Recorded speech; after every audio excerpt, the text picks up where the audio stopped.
Carlos habría vivido discriminación por ser transformista. La que más teme por su seguridad es su madre. Muy buenas tardes, se abre la sesión. Don Carlos y doña Laura, bienvenidos los dos. Gracias. ¿Cuál es su caso? Bueno, yo vine para pedirle a mi mamá de que me acepte como transformista, como Francisca Analía, porque cuando le conté no lo tomó muy bien.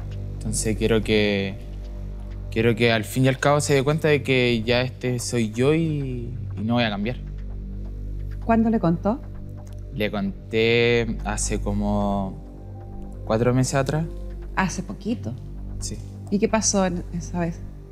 Que mi mamá es como reacia al tema del... Le gusta el transformismo, pero no le gusta que yo lo haga. Ya, le gusta, pero no que su hijo. Claro. ¿Y por qué, señora Laura? ¿Qué es lo que le molesta o le incomoda? No, no me molesta. Me da miedo que le hagan algo. Ah. Esa es la verdad. Me da miedo que le pase algo, que le hagan daño. Entonces no, o sea, él tiene que también entender que está bien que estemos en el siglo XXI y todo, pero tiene que darme tiempo.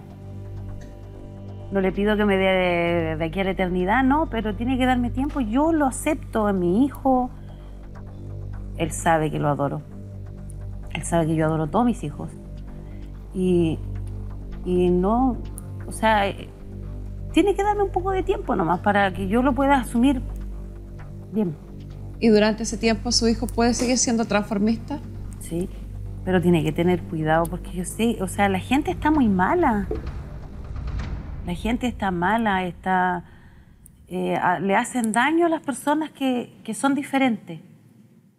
Es muy cierto lo que usted está Le diciendo. hacen mucho daño a las personas que son diferentes por su condición sexual, por su color de piel y porque mi hijo sea transformista. También le van a hacer daño. Mi mamá piensa que me baso yo porque en el mundo transformista yo creo que igual existe varios tipos. Y yo soy de estos que son cuidadosos. O sea, yo siempre trato con respeto a la gente porque a veces igual en Los Ángeles voy a discos heterosexuales. Entonces no puedo llegar y ser muy loca, por decirlo así, porque yo sé que a más de alguno le va a molestar. ¿Cuándo se dio cuenta usted de que era diferente o que se sentía diferente? A ver, a los ¿Cómo 8 empieza? años me gustaba un amigo de mi mamá, que en ese entonces tenía como 17 él. Después de eso, de los 10 a los 14, pololeé con la hijada de mi mamá. Después de O sea, eso no ya estaba se fue. seguro entonces. Claro. Después de eso ella se fue para Arica. O Antofagasta, no me acuerdo bien. Después de eso me hizo un WhatsApp, chico todavía, y ahí me metieron a un grupo gay de WhatsApp. Y ahí conocí a mi primer pololo que tenía 24, yo tenía 14. Pero usted ya se había dado cuenta Sí. que esa era su condición sexual. Sí. Después de eso le conté a mis hermanas primero, a mi familia, a todos, menos a mis papás. ¿Y ese pololo tenía 24 años? Sí. Sí, lo presentó como asistente social. Esa fue la hay que tener excusa. cuidado, si los límites en la ley son para Lo todos. llevó con esa condición de asistente social, pero el punto acá yo creo que no es tanto su condición de gay ni su condición de transformista, porque eso para mí es un punto aparte, porque es mi hijo, yo lo acepto con que sea gay, con que se vista de mujer y tenga que salir a bailar, que tenga que salir a hacer un show, no me interesa porque es mi hijo y lo voy a querer igual porque a mí me dolió parirlo. Muy bien. El punto es que yo no quiero que él pase de nuevo por todo lo que pasó en el ejército. ¿Qué fue lo que pasó? ¿Estuvo en el ejército? Sí, Sí. Sufrí discriminación por parte de un teniente. ¿Y qué hacía en el ejército? ¿Estaba postulando a la escuela? ¿Qué estaba haciendo? El año pasado yo me inscribí voluntario para hacer el ejército, o sea, el servicio militar. Ya. Después de eso salí llamado preseleccionado. Seguí la postulación y al final, ¿qué? Me tocó ir a encuartelarme la primera semana de abril, el día 6 de abril, para ser exacto. Después siguió todo normal, porque de un principio supuestamente ellos sabían de que yo era gay con 3 jóvenes más, porque no era el único gay de la compañía. Después de eso, empezaron como a darle la baja a nosotros, por decirlo así. Primero se fue un soldado. A los que sabían que eran gay. Claro. Después le dieron la baja a otro más. ¿Y con qué razón se las daban? El primero supuestamente fue por problemas de la familia. Los obligaron a pedir la baja. El segundo fue porque, si no me equivoco, tuve un altercado con otro soldado. Entonces le dijeron o pedir la baja o la pedí, ¿no? Y al final la aceptó. ¿Y lo mismo ocurrió con usted? Y a mí me la ofrecieron muchas veces, demasiadas veces, por parte de un oficial. Varias veces recibí de que firmara la baja, firmara la baja, firmara la baja. ¿Argumentando que era por su condición? Sí, varias veces me lo dijeron porque en el ejército hay una sección que se llama sección segunda, que ahí investigan a todos los soldados que entran y salen también. Y resulta que ahí en uno de mis Facebook de hombre descubrieron que yo era transformista.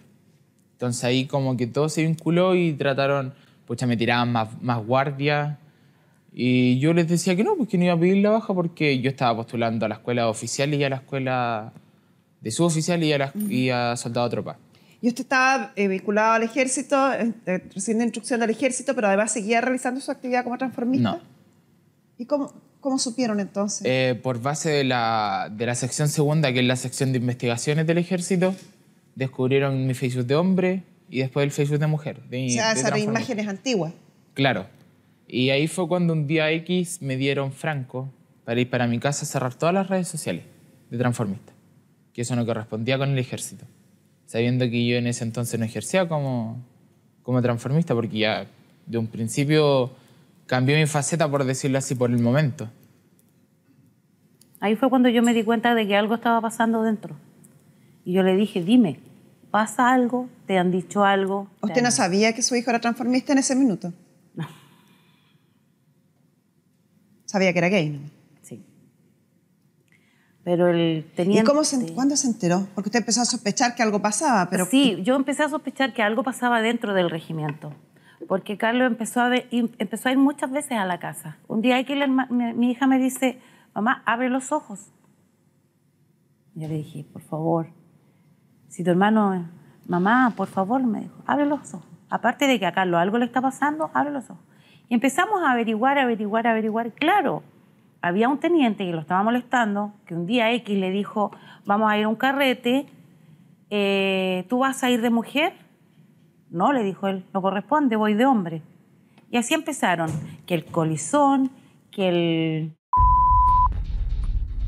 Y yo encontré que ya bastaba. ¿Y qué sentía usted con eso? ¿Qué sentía usted con lo que le decía? Con rabia, de verdad que mucha rabia porque, pucha, primero empezó con la cuestión de cerrar las redes sociales. Y después, como dice mi mamá, claro, un día X estábamos conversando entre todos de que íbamos a salir a carretear. El teniente me dijo, ¿voy a salir de hombre o de mujer? Yo le dije de hombre porque si ya me mandaron a cerrar las redes sociales de mujer, no puedo hacer nada de mujer, pues le dije. Y me dijo, no, pero en todo caso, igual te ves mejor de mujer. Y ahí fue como ya para la burla para todos. Si todos se pusieron a reír. Y ya después fue cuando ya la gota que rebalsó el vaso fue cuando un día me mandaron a comer solo al casino. ¿Solo? Solo, no había nadie. Estaba solamente el ranchero, el que servía el almuerzo. O sea, lo empezaron a hostigar. Claro. ¿Y reclamó de esto? ¿Le dijo a alguien? Sí, a un mayor. En ese entonces que yo hablaba siempre los temas que me pasaban, le contaba siempre a él todos los temas de la discriminación que yo sentía, todo. ¿Y qué le decía a él? Que tenía que poner una denuncia dentro del destacamento porque yo no podía hacer nada afuera. Tenía que hacerlo todo dentro. ¿Y lo hizo? Y ahí fue cuando lo hice y me sentí tan mal que tuve que ir a psicólogo. ¿Por qué? Porque ya no quería seguir adentro. Me la pasaba llorando. Siempre mi teniente... ¿Pero por qué tuvo consecuencias el que usted pusiera esa denuncia? ¿Pasó algo? No, solamente que ya no di más en el sentido de todo el hostigamiento que había, no di más. Vamos a preguntarle a nuestra psicóloga Pamela Lagos que nos explique un poco y que para que podamos tomar conciencia. Cuando uno a lo mejor entiende lo que sucede, conoce las consecuencias de lo que uno hace, quizás logremos que alguien piense dos veces antes de seguir haciendo estas acciones. Pamela, lo que nos está contando Carlos de de todo lo que sintió, todo lo físico que finalmente le provoca el estar viviendo esta situación, que me imagino que a ti te la contó en más detalle. Sí, Carlos tenía como un sueño súper importante, entrar al ejército. Era una meta súper potente para él. De hecho, él postuló 2 veces antes, no quedó, y cuando logra quedar, para él fue algo súper, fue un logro, ¿sí? Entonces entró con todas las ilusiones, con todo este sueño que tenía hacía tiempo. Creo que había un hermano ahí también, que era como un ejemplo a seguir. Entonces, cuando tenemos en chileno, todas nuestras fichas, ¿sí? Cuando está todo nuestro objeto puesto en algo, y ese algo se nos desarma, genera un nivel de estrés súper alto. Y en este caso, el gran tema era que había un sueño que empezó a verse frustrado por prejuicios de otras personas. Y lo más difícil en estos casos es esta sensación, primera, que yo sé que Carlos probablemente la tuvo que vivir, de ¿seré yo el que se está imaginando cosas? ¿Realmente me estarán hostigando? O a lo mejor yo estoy siendo perseguido, a lo mejor soy yo el que está sintiendo estas cosas. Entonces empieza a haber un proceso en donde se empieza como a resguardar todo, como obviar, hacerse el tonto en chileno, y se empieza a guardar todo lo malo. Y llega un minuto en que pasa lo que pasó con él, que se genera un colapso, que hay un quiebre psíquico en el fondo, en donde estas emociones que han sido reprimidas tanto tiempo explotan de una vez por todas, generando un problema emocional potente, que fue lo que él tuvo. Otro punto que a mí me preocupa mucho y que coincidentemente estos días le había estado dando vuelta a algo que por eso me dejó sin palabras cuando lo dijo. Qué tremendo es esto de como mamá. Y ahí nos damos cuenta de lo mal que estamos como sociedad. Uno dice, si mi hijo, y quisiera invitar a la gente en su casa a hacer ese ejercicio, si mi hijo tuviera estas características, ¿cómo me sentiría yo como mamá? Y yo coincido con usted, la palabra que hoy día se siente es miedo. Miedo a que lo agredan, miedo a que lo insulten, miedo a que lo discriminen, miedo a que lo maten sin tapujos, porque en eso han acabado algunos chicos muertos. Qué terrible, porque no es responsabilidad de él, no es algo que él esté haciendo mal, sino que qué está pasando con nuestra sociedad, que estamos viviendo en una forma tan primitiva, que es a lo diferente lo queremos atacar, lo queremos destruir, lo queremos hacer desaparecer. Por falta de conocimiento principalmente. Es la ignorancia. Es la falta de educación lo que nos está afectando en esa manera. Cuando yo no conozco algo, las cosas desconocidas a mí me provocan miedo. Y como las personas manejamos muy mal el miedo, terminamos agrediendo lo desconocido. Si yo veo una situación que no conozco, me siento intimidada y tiendo a defenderme. Entonces la sociedad no está preparada porque la gente elige no educarse, elige no aprender al respecto, y en base a eso somos una sociedad tremendamente agresiva, que reaccionamos, como dices tú, a todo lo desconocido porque es más fácil defendernos de eso que darnos el trabajo de conocerlo y aprender. En este caso es un caso súper particular porque Carlos tiene una familia súper apoyadora. Acá hay 2 hermanas menores y 2 hermanos mayores, tengo entendido, 3 menores, que han sido un súper apoyo para Carlos. Si bien dice que sus hermanos mayores no están tan cercanos a esto, sus hermanas sí son súper cercanas a él. Su papá también tuvo una muy buena reacción. Acá hay una mamá que sí le ha costado más, pero tiene que ver con su miedo. No es falta de amor por su hijo, no es falta de preocupación. Yo creo que pese al amor que ella tiene por su hijo, pese a que lo acepta 100% como es, si yo le preguntara hoy día si ella preferiría que su hijo no hiciera transformismo, ella me diría que sí.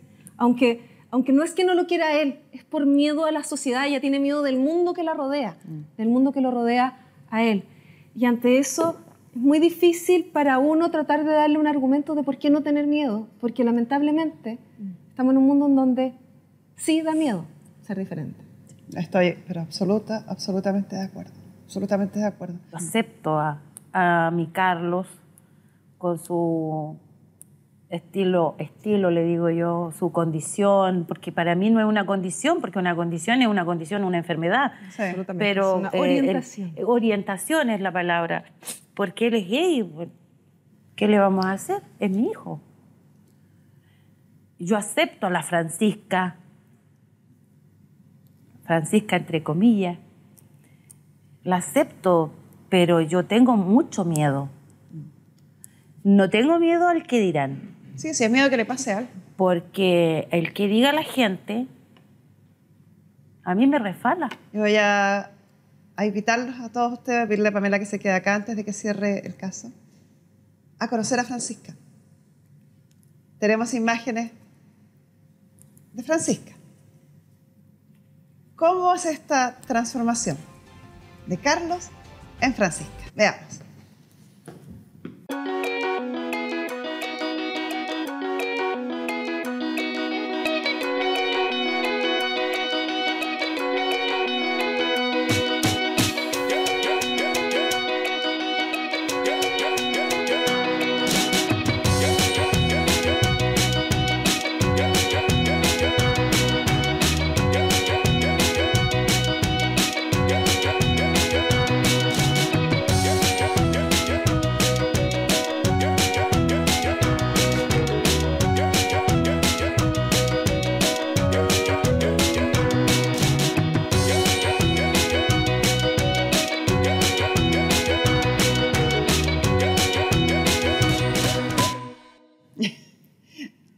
Ahí la tenemos. Queda más parecida a la mamá. ¿Cierto? ¿Cierto que sí? Pero Carlos se parece al papá. Y de Francisca se parece más a la mamá. Eso quiere decir que tiene de los dos.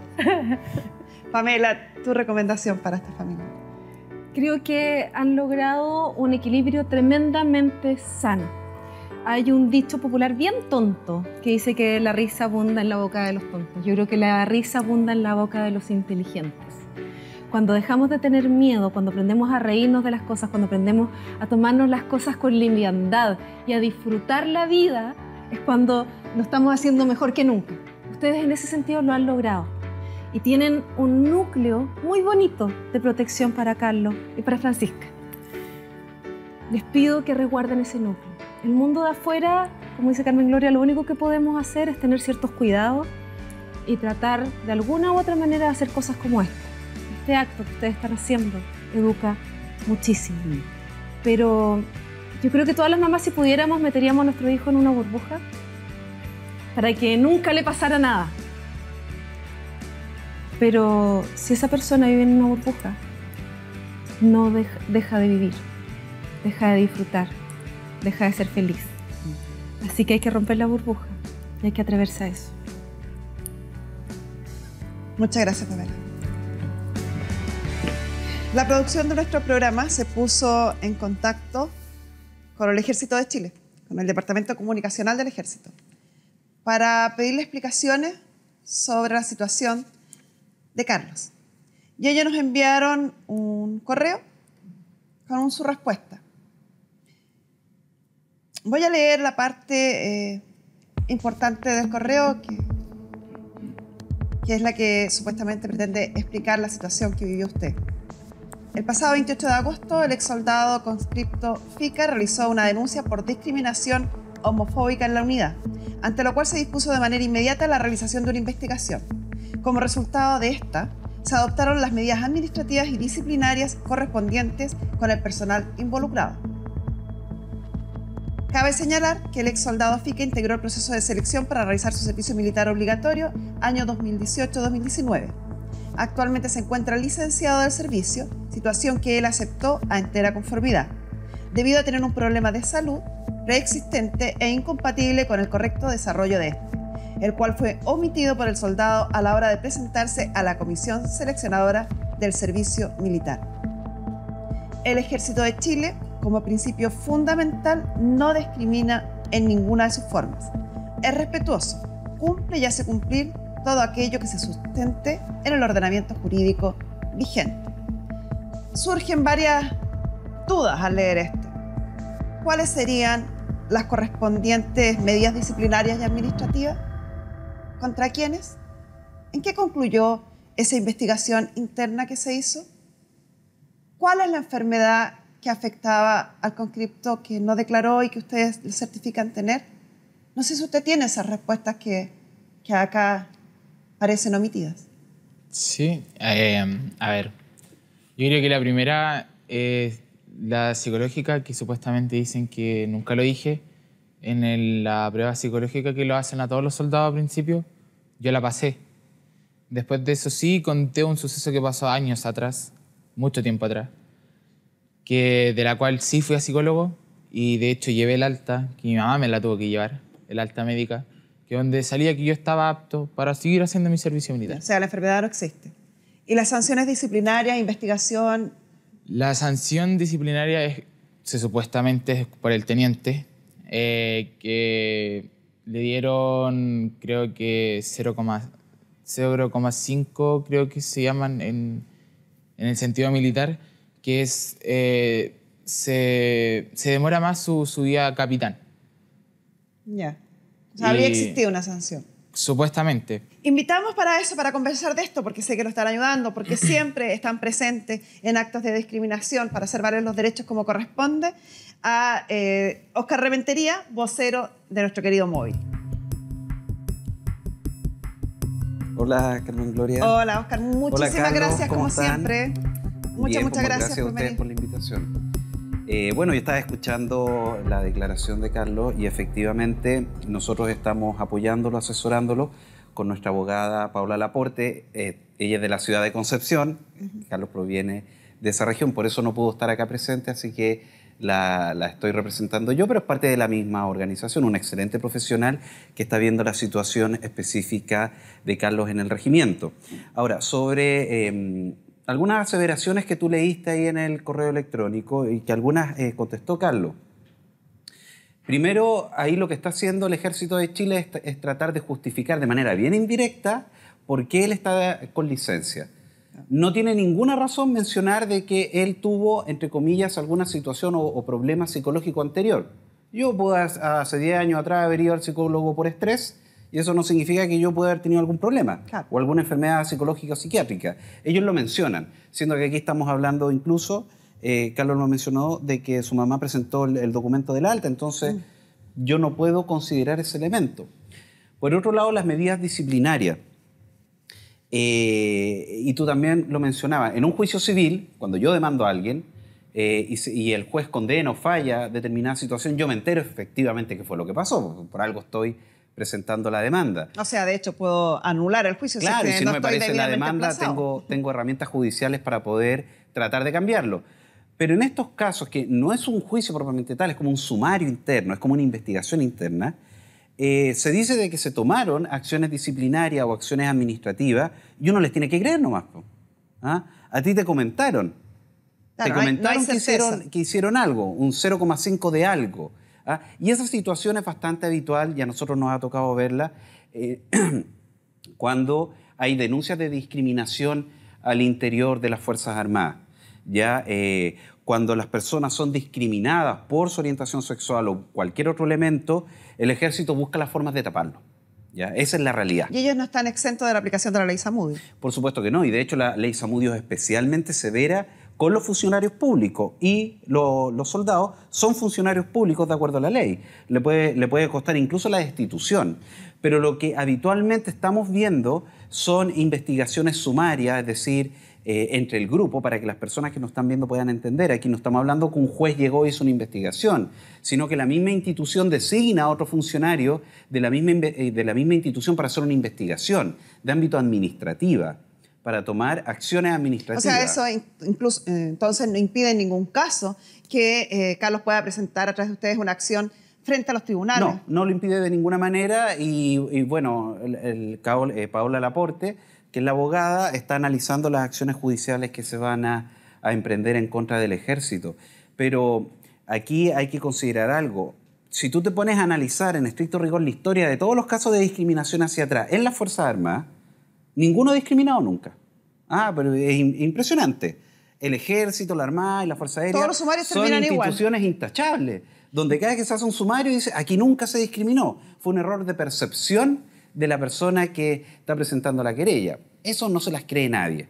Y lo que aquí hay una cultura discriminadora al interior de las Fuerzas Armadas. Hay una cultura de discriminación al interior del Ejército. Y pueden haber 100 leyes distintas que sancionen la discriminación, pero son las mismas autoridades al interior de los regimientos que no aplican la ley. Yo estaba leyendo una entrevista que se hizo en un diario local al comandante del regimiento, donde él en ningún momento, fíjate, qué curioso, en ningún momento en la entrevista habla de discriminación. Él, cuando se refiere a las denuncias que hace Carlos en contra de este teniente, dice que finalmente se sancionó al teniente porque las palabras o frases que él había manifestado en contra de Carlos se podían malinterpretar. A ver, yo no sanciono a alguien porque sus palabras se pueden malinterpretar. Yo sanciono a alguien cuando sus palabras realmente tenían el objetivo de generar daño.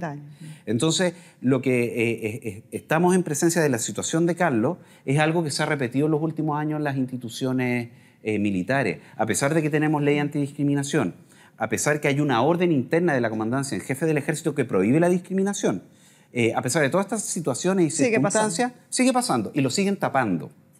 Nosotros, como institución, Carlos, como la parte, digamos, que demanda, su abogada no tiene ni idea a ciencia cierta cuáles son las acciones disciplinarias que pusieron en contra de este teniente. Perfecto. Ahora te voy a dar explicaciones en el tribunal, entonces será ahí. Tendrá que hacerlo el tribunal los puede obligar y los puede sancionar. Además del evidente sentido de justicia y de no dejar pasar estos actos, que es lo que debe hacerse. ¿A usted le gustaría reincorporarse o simplemente quedarse con eso? La verdad quiero quedarme con eso, con lo que viví y... Con la justicia y que esto claro, no quede que se haga justicia. irresponsable. Hablemos de otro tema entonces, deseándole la mejor de las suertes, y espero que así sea en el tribunal. Hablemos del transformismo. La madre dice, entiendo que sea gay, pero no me molesta que sea transformista, sino que el transformismo le incomoda o le preocupa más bien por la exposición evidente que hay y la agresión que puede recibir de vuelta. Pero partamos por explicar qué es el transformismo. Sí, qué buena la pregunta, porque hay mucha confusión a veces entre lo que es la orientación sexual, el transformismo, las personas trans, o el travestismo incluso. Claro. Entonces rápidamente voy a tratar de explicarlo. La orientación sexual, existen tres: homosexual, heterosexual y bisexual. ¿Ya?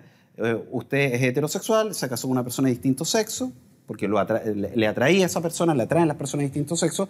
El caso de Carlos, bueno, el caso mío también, me atraen las personas de igual sexo, y eso es la orientación sexual. El transformismo es una expresión artística que la pueden hacer personas homosexuales o heterosexuales. Eso es indistinto. Lo que pasa es que uno lo conoce más por las personas homosexuales en nuestro país, porque además de ser transformistas, son homosexuales. Menos prejuicio. Claro, y tienen menos prejuicio de demostrarlo y de decirlo. Pero es una expresión artística, así como cuando nosotros vemos arriba de un escenario a un actor, a una actriz, o vemos a una persona haciendo espectáculos musicales tipo Broadway. El transformismo también es una expresión del arte que se hace sobre las tablas. Y de hecho, es una expresión artística tremendamente antigua. Estamos hablando de la época de los romanos, de los griegos, donde a las mujeres no se les permitía hacer papel de actor y quien representaba a la mujer en los teatros de la época eran los hombres. ¿Ya? Entonces, lo que aquí estamos viendo cuando hablamos de transformismo no es en la orientación sexual de la persona propiamente tal, sino en la expresión artística que se trata de representar al sexo opuesto de la mejor manera posible. O sea, tratar a un transformista de gay solo por haberlo visto vestido de mujer es de una ignorancia. Sí, es un error tremendo. Es un error tremendo porque no necesariamente lo va a hacer. No necesariamente, exacto. Hay personas que son heterosexuales y que son transformistas. También hay personas que son mujeres transformistas, es decir, que sobre el escenario personifican a personas hombres, y que es distinto a la persona trans, que ahora se aprobó la ley de identidad de género, entonces también las personas se confunden. Las personas trans son las que se sienten del sexo o del género opuesto, por decirlo de alguna forma bien simple, cuyo sexo psicológico es distinto al biológico, no es concordante. Esas son las personas trans y que quieren ser reconocidas por lo que ellas sienten o cómo viven su sexualidad. ¿Ya? Y las personas trans no necesariamente son transformistas tampoco. Por eso son ámbitos distintos. Y el travestismo también es otra cosa distinta que tiene que ver con una satisfacción personal de ocupar prendas del sexo opuesto, pero de manera muy temporal y esporádica. ¿Ah? Y de manera despectiva, lamentablemente, se le ha tratado de travesti a las personas trans que han ejercido la prostitución. Sí. Pero son ámbitos distintos. Lo que pasa es que en nuestro país, como ha tenido una carga prejuiciosa, dañina y negativa en contra de la diversidad sexual, siempre cuando existe un líder de opinión, mezcla las cosas y las mete en el mismo saco para confundir a las personas. Pasemos ahora a un gran tema, que yo creo que es el tema. Yo entiendo perfectamente a esta mamá. Si él fuera mi hijo, yo tendría el mismo miedo que tiene ella, porque es real en nuestra sociedad, lamentablemente. Pero le decía hace un rato, entre confidentes, entre mamás, decía, aunque uno se muera de miedo, no puede decirle al hijo, no seas así, no salga a la calle. escóndete. No es la forma. ¿Cómo? ¿Cómo nos recomiendan ustedes, a nosotras las mamás, asumir este miedo, asumir estas aprensiones que uno tiene, no respecto a la orientación del hijo, no respecto a la forma del hijo, sino respecto a la sociedad? Bueno, lo primero que uno tiene que hacer es acoger a su hijo o a su hija de la manera más cariñosa y protectora posible. Y eso primero es reconocer si tiene una orientación sexual distinta a la heterosexual o practica un arte como el transformismo o es una persona trans, etc. Hay que acogerlo y hay que quererlo, porque ya la sociedad chilena es tremendamente discriminadora. Sí. Oye, en este país se discrimina a los gays, se discrimina a las personas de pueblo originario, a los inmigrantes. Chile es un país tremendamente discriminador. Entonces, lo primero que tenemos que hacer nosotros en nuestra familia es no discriminar. Es dar el ejemplo, es acoger, es hacer sentir a la persona que tenemos al lado, sea nuestro hijo, sea nuestro hermano, nuestro primo, etcétera, que se sienta cómodo, que se sienta principalmente querido. Y lo segundo, uno tiene que ser activista dentro de su propia trinchera. Si usted está en el supermercado y escucha una frase que considera que es discriminatoria, bueno, pare el carro en seco. Así es simple. ¿Ah? Porque nos gusta o no nos gusta en este país, cuando a las personas se les para el carro en seco, es cuando cambian de opinión. A mí en lo personal me ha pasado. He ido a actividades sociales que nada tienen que ver con el móvil. Una persona ha hecho un comentario discriminatorio. Yo creo que ya con la pura cara se dieron cuenta que la embarraron y la persona cambia su actitud. Porque cuando hay una sensación de impunidad, ¿y qué quiero decir con esto? Cuando yo siento que puedo decir lo que yo quiera y no recibo ninguna sanción al respecto, lo que se hace es difundir la discriminación. Cuando yo me doy cuenta que al decir algo que a alguien le puede molestar y puedo recibir una sanción de regreso, y sanción me refiero desde un reto, un mal rato, cosas así, yo me voy a limitar a no decir esas palabras. Si nosotros queremos erradicar la discriminación hacia la diversidad sexual, tenemos que ser los principales activistas en nuestra casa, en nuestro barrio, en el lugar de trabajo, de estudio, contra la discriminación. Ese es el mayor mensaje, con la mayor fuerza que les puedo dar sobre cómo poder apoyar no solamente a Carlos, que a Carlos lo vamos a seguir apoyando obviamente con Paola Laporte, allá en Concepción, sino también a todos los Carlos que hay en Chile, que no pueden cumplir su sueño porque son discriminados. Y lo peor que esa discriminación, cuando uno la denuncia, la tapan aquellas personas que precisamente deberían ser las encargadas de sancionarla. Así es.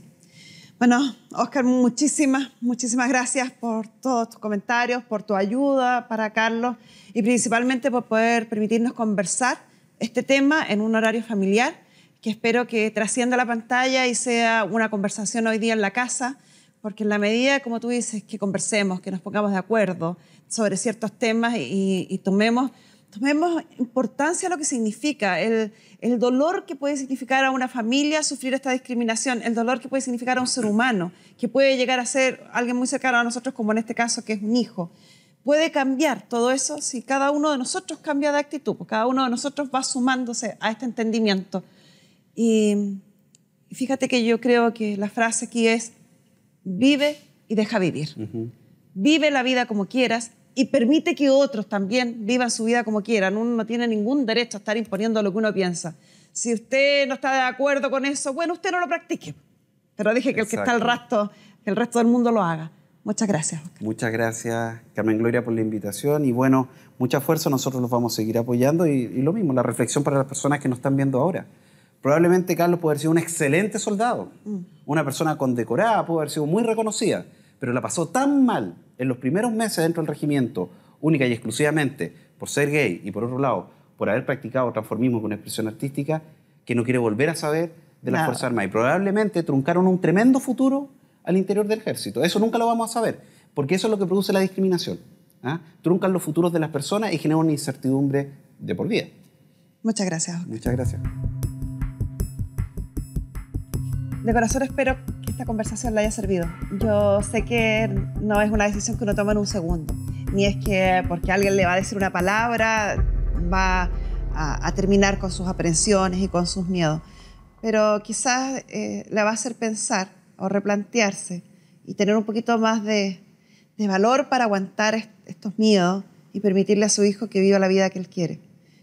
Es admirable la forma en que ustedes han enfrentado a esta situación con su hijo, la forma en que lo han apoyado y apañado en toda esta situación.